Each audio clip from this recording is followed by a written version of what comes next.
It's your Locked On Flyers podcast for Friday, May 5th, your daily dose of Flyers news, analysis, and high quality content that is going to continue with our countdown to the draft lottery, a little history, and our favorite moments.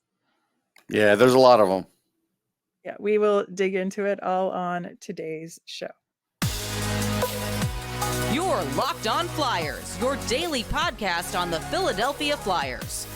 Part of the Locked On Podcast Network, your team every day.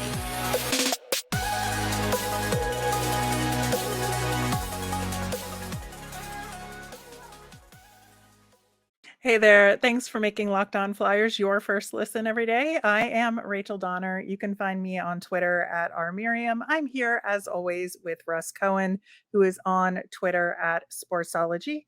You can subscribe or follow us for free on YouTube or anywhere you get your podcasts to get the latest episode as soon as it's available here on the Locked On Podcast Network, your team every day.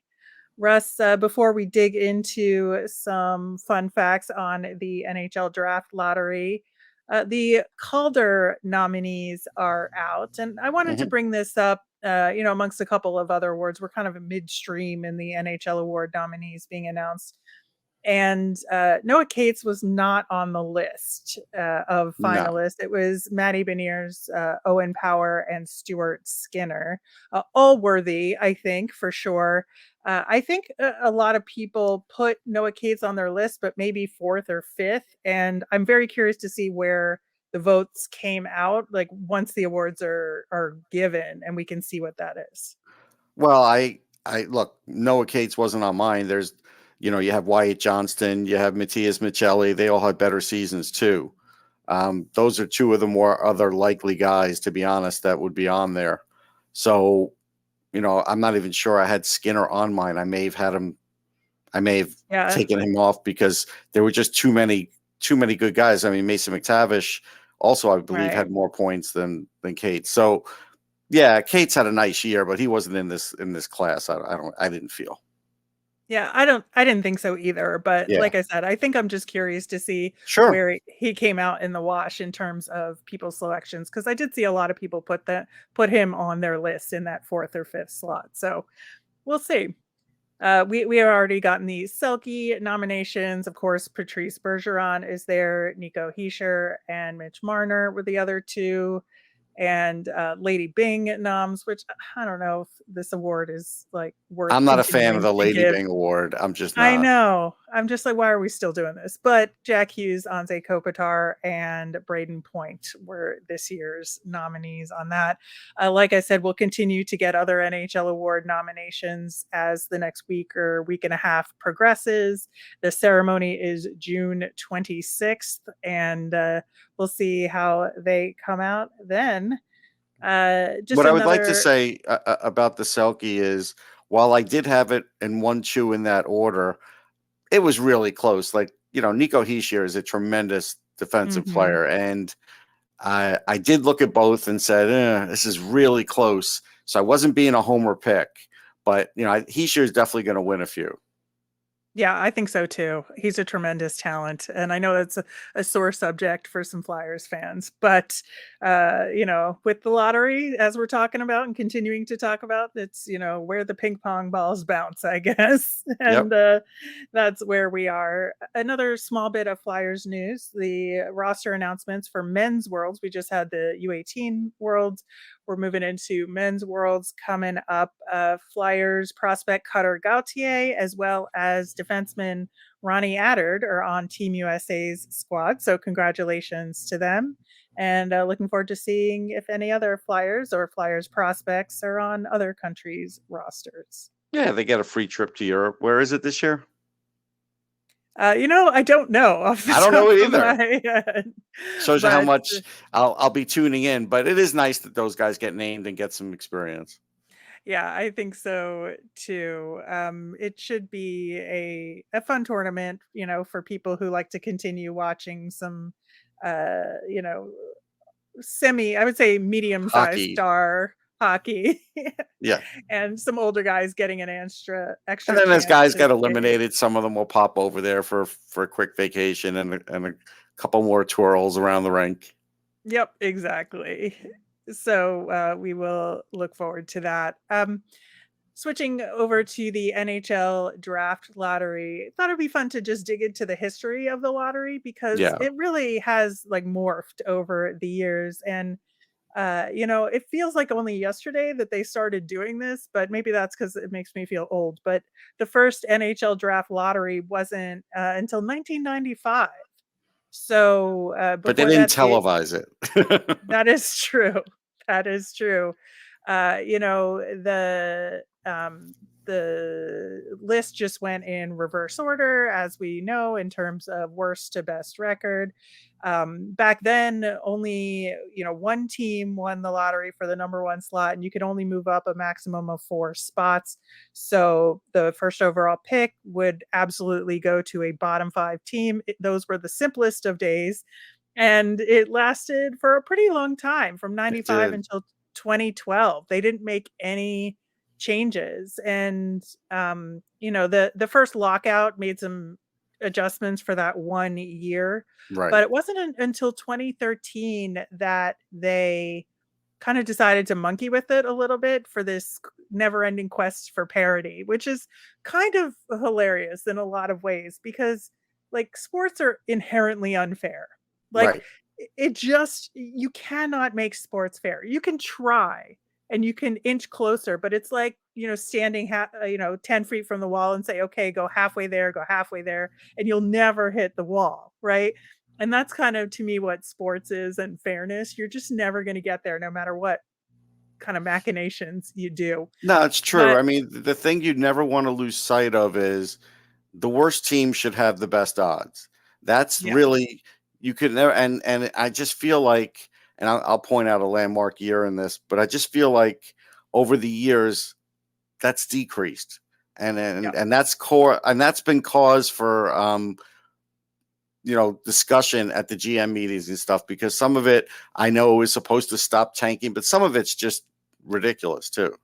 Aside from the hiccup around the first lockout, then they started tinkering with it in 2013. So for the next couple of years, they removed the restriction of only being able to move up 4 slots. So any non-playoff team could win the lottery and select first overall. I think that's chaos. That is utter chaos. And they should not have done that, which they came to that conclusion that, yes, they should not have done Well, that. I think in 2015, the face of Connor McDavid kind of agreed with you.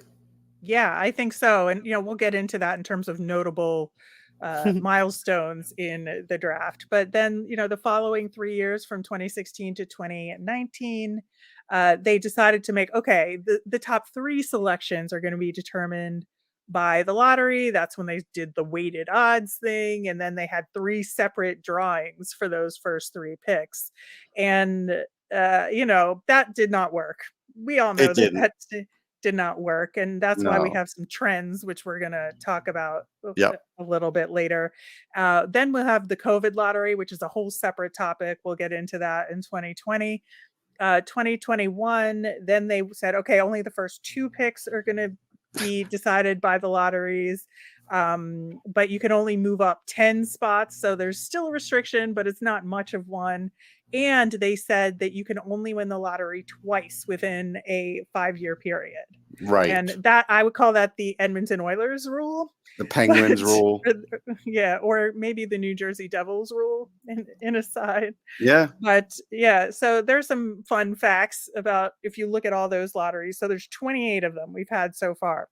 And if you add it up, in 13 of those 28 lotteries, somebody moved up to get the top pick, which is a huge percentage. It is. It's too high. It's way too high. Again, it's not for these other teams to have a chance at it. It's really not. It really should be, honestly, if you want a perfect lottery, it should be like the worst 5 teams, and you Yep. pick it twice for the first and second pick, and then everybody else is where they are. Yep. That to me is a Yep. perfect lottery. They've just really have, like you said, monkeyed with it way too much. Yeah, I think so. And I think you're right. I think that's the best way to do it. The worst 5 teams, you draw from there, and everybody else just goes where they finished. Yep. Because, yeah, if you look at some of the most significant moving up in the lottery. Well, the Caps moved up in 2013 from third to first, and that's how they got Ovechkin. I mean, Yep. that's huge. That's Massive. franchise changing, right? Oh yeah. And then interestingly, in the period Although the number lottery, 2 pick wasn't bad that year either for Malkin. well, yes, that is true. But that created the Pens franchise because, as we know, Crosby was the number 1 overall pick the year before. Anyway, Yep. The 3 of the 28 lottery picks were traded away. Florida has had this weird history with the trades and moving around as well. It's a bad history. It's a bad history, yeah. So in 98, San Jose won the lottery. Florida traded for that pick, but then gave the pick to Tampa, who picked Vinny Lecavalier. So Right. and that was franchise changing for Tampa in that early cup that they won. In 2003, Florida moved up 2 spots from third to first, but then they traded that pick to Pittsburgh, who picked Marc-Andre Fleury. So that And it did not wasn't a go great well. trade. It was like Michael No. Samuelson and a pick and some other player. It wasn't good. Yeah, so some pick moving shenanigans related to the lottery as well. But And there was there's also there was the one that eventually was Rick Nash with Columbus. yes, There was a it was like it wasn't a pick to be named later, but it was supposed to be pushed to the next year. But the next year, Florida was already picking ahead of Columbus. So basically, Columbus, Doug they got McLean, nothing out of it. they got nothing out of it. And Doug McLean, after the fact, always laughed about it because he got a free move up in the draft. It was just so ridiculous. It was. All right. There's so much more to dig into here with the Flyers results, draft trends, and our favorite moments. We will get into that coming up next. For a championship team, it's all about making sure every player is a perfect fit. It's the same when it comes to your vehicle. Every part needs to fit just right. So the next time you need parts and accessories, head to eBay Motors. With eBay Guaranteed Fit, you could be sure every part you need fits right the first time around. Just add your ride to My Garage and look for the green check to know the part will fit or your money back. Because just like in sports, confidence is the name of the game when you shop on eBay Motors. And with 122 million parts to choose from, you'll be back in the game in no time. After all, it's easy to bring home a win when the right parts are guaranteed. Get the right parts, the right fit, and the right prices on ebaymotors.com. Let's ride. Guaranteed fit only available to U.S. customers. Eligible items only. Exclusions apply. Once again, you can follow Locked On Flyers at Locked On Flyers on Twitter and Instagram. That's where you'll keep up to date with our latest episodes. And you can also email the show at lockedonflyers@gmail.com to ask us our mailbag questions. And next week, everyday listeners can look forward to our draft lottery analysis. We're going to dig into some trade him, don't trade him arguments, and it should be a fun week of programming ahead. Russ, looking just at the Flyers results in the lottery period, of course, there are 2 years in this 28 lotteries that stood out for the Flyers. 2007 is, I would say, the big one. Mhm. Flyers had the worst record in the league, but Chicago wound up with that number 1 pick. They took Patrick Kane.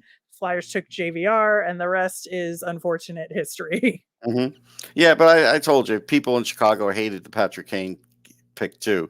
They just they showed me their displeasure at that draft when we said they should take him. So you can't really play a lot of revisionist history here because that was a fan base that was afraid of having a smaller guy. I do kind of wonder how many Flyers fans would have said the same thing without really knowing Patrick Kane. I'm sure there would have been some. Yeah, it's true. And I think there was a lot less attention paid to like development hockey and like the World Juniors and USA Hockey. And I feel like there was a lot less knowledge, like widespread knowledge then of Patrick Kane and what he could do. Right. Now, here's the example of what the pre-draft knowledge was. So in that draft, pretty sure it was that one, Drew Doughty was basically called fat. And so the word was, hey, he's fat. He doesn't train hard. And it's like, okay. So like, if you're a team that went with that, which I'm not sure there was, but if you're a team that listened to that and you didn't get Drew Doughty, I mean, just look at what Drew Doughty is. Like, it's just, but I that's what know. it was like back then. That's Yep. exactly what was happening at that draft at that time. Exactly. And then, of course, in 2017, the Flyers, like in a miracle, of course, in one of the weakest drafts of the lottery era at the time, the Flyers moved up 11 spots to the 2 pick. The Devils took Nico Hischier, who we've already talked about on this show, and the Flyers selected Nolan Patrick. Again, it was the right pick at the time, and everybody was excited about it. I think there were some people that would have liked the opportunity to pick Nico Hischier, but it was definitely those two in the top 2, and it's just kind of unfortunate what has happened since then with Nolan Patrick. But again, that's a 2020 hindsight thing. Yeah, actually, so I looked it up. Doughty was 08. At this draft, though, we didn't know this was going to be a very weak draft. Yeah. Like, we didn't know that. And Yeah. what we also knew was that the Devils basically took Nico Hischier because they wanted a player they felt like they could market. They liked his play, but they also liked the way he was in front of the camera. They didn't like the way Patrick was in front of the camera, because if you've ever interviewed him, you would know he was a bad interview. He's awkward. He's very awkward. And that mattered to the Devils because it mattered for marketing and other purposes too. Now, in the end, they really ended up getting a nice package, and Hischier was a known player. He was a World Junior star, but again, Patrick was looked at as a really good player, a solid pick in that spot. Yeah, I think so. Looking at some, draft lottery trends and some key moments in the history of the draft lottery, I think the thing that comes to mind for me the most was that god awful Oilers hot streak, Oh yeah, where because of winning the lottery and moving up, they had the first overall pick 4 years in a very short period of time. So 2010, they won the lottery and picked Taylor Hall. 2011, they kept their first overall slot and picked Ryan Nugent Hopkins. 2012, so that's 3 years in a row. This was like the worst time. It was just the worst time for the rest of us. They moved up one spot from second to first, picked Yakupov that year, who didn't exactly work out, but still first overall pick. and I'll tell then, you, I scouted him. I was in Ottawa that year scouting Neil Yakupov, and he looked great. He wasn't playing for Ottawa; he was playing for, I think, Sarnia. But whoever he was playing for, I was watching both Ottawa and the opposing team, which he was on. He was a stud. But again, there were things that happened in the NHL, and then eventually it just didn't work out, like you said. Right. And so, there was this, reputation that the Oilers got for ruining number 1 overall picks. And Right. everybody just said anybody but the Oilers. And luckily for a couple of years, the Oilers did not win. But then, of course, in 2015, lo and behold, they move up 2 spots from third to first, winning that lottery. And that was, of course, the year Connor McDavid was drafted. And the expression on Connor McDavid's face during the broadcast of that lottery selection when Edmonton won was the most priceless thing I have It seen. was. My feeling was that he and his people probably, discussed teams that, would be good to go to, and probably Edmonton wasn't on that list. So I think No. when it happened, he couldn't hide his displeasure at that moment. Yeah, I think, things have obviously changed. He resigned there, and he's, I think, pretty comfortable as the face of that team right Yeah, now. But at that time, it was pretty brutal. it was. It was obvious that nobody could hide. It was well known as far as seeing the video of it. Yeah. And then I think, going back to the COVID year mentioned in the other segment, this was one of the most wild things to happen in the draft lottery, because this is where the infamous Team E Yeah. won the Yes. lottery, because we had that play-in round and we didn't know like the results of the play-in round. And so they had the lottery, and it was determined that this Team E, which was the team labeled E in a secret envelope somewhere of the play-in teams, whichever one of those was picked, would get the first overall pick. And that turned into this weighted second lottery Mhm.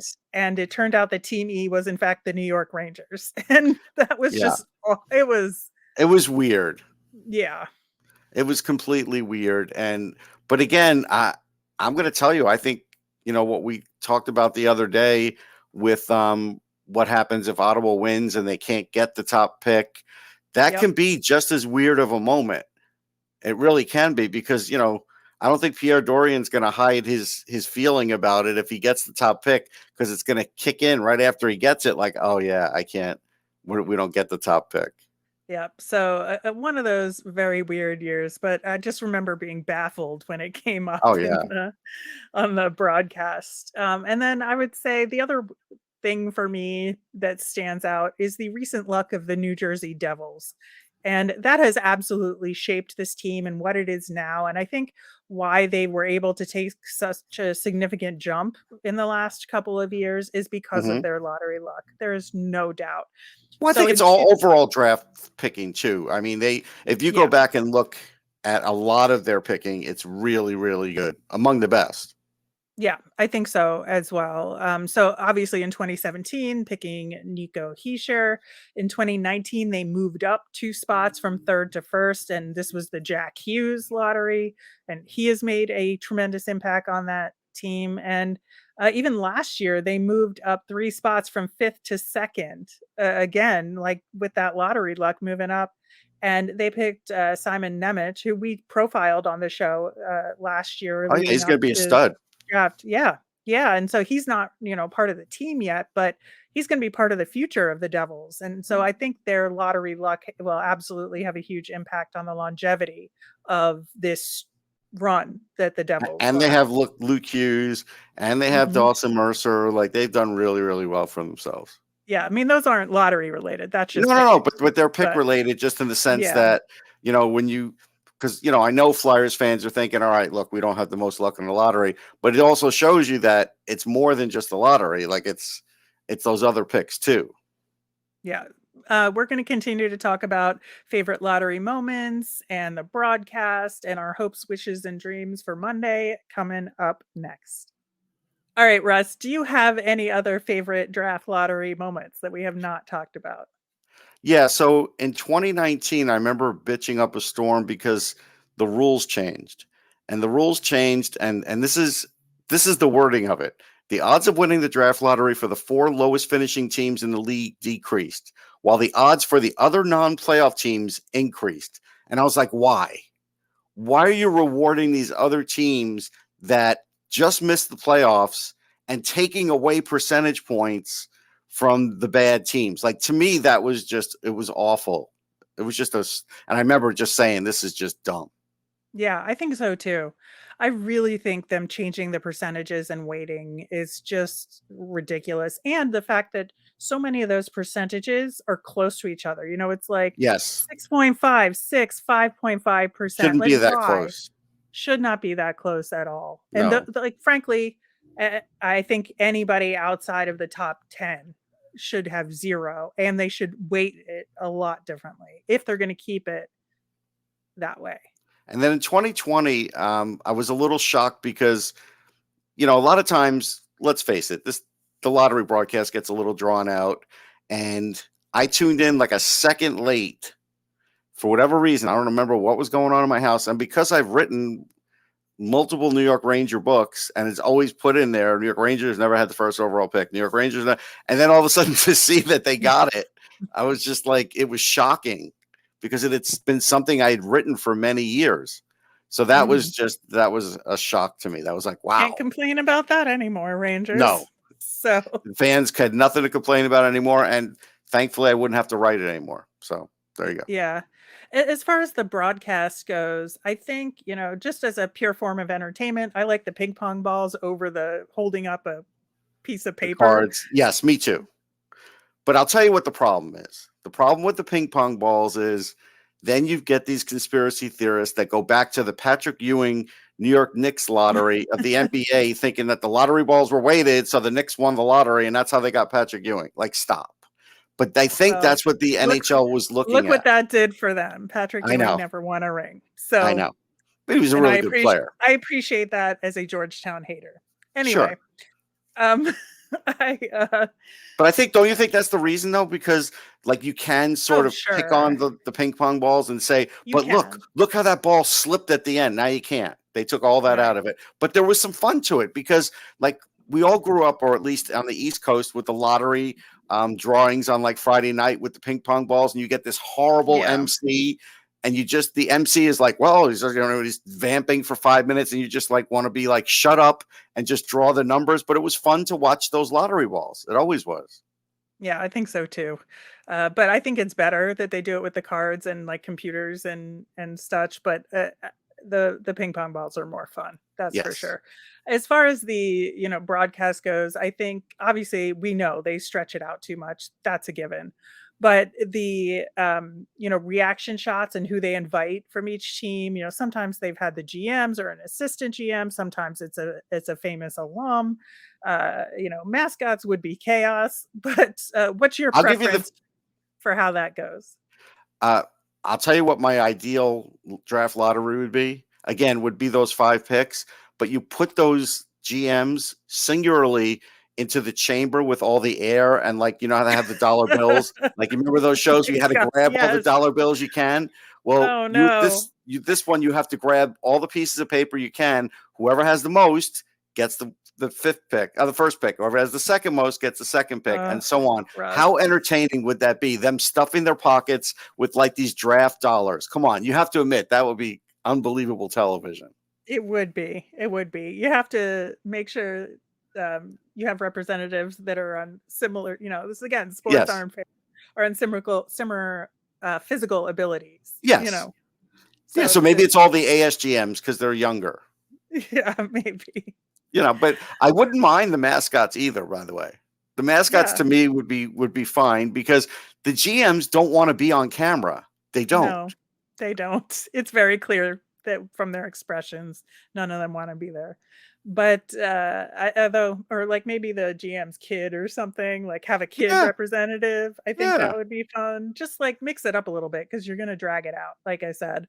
As far as the reaction shots from the potential number one overall pick, I feel like this year, if they're going to do that, which I don't think they should because I think that's always weird and It is awkward. And weird. like with Connor McDavid, it puts them in a weird Yes, situation.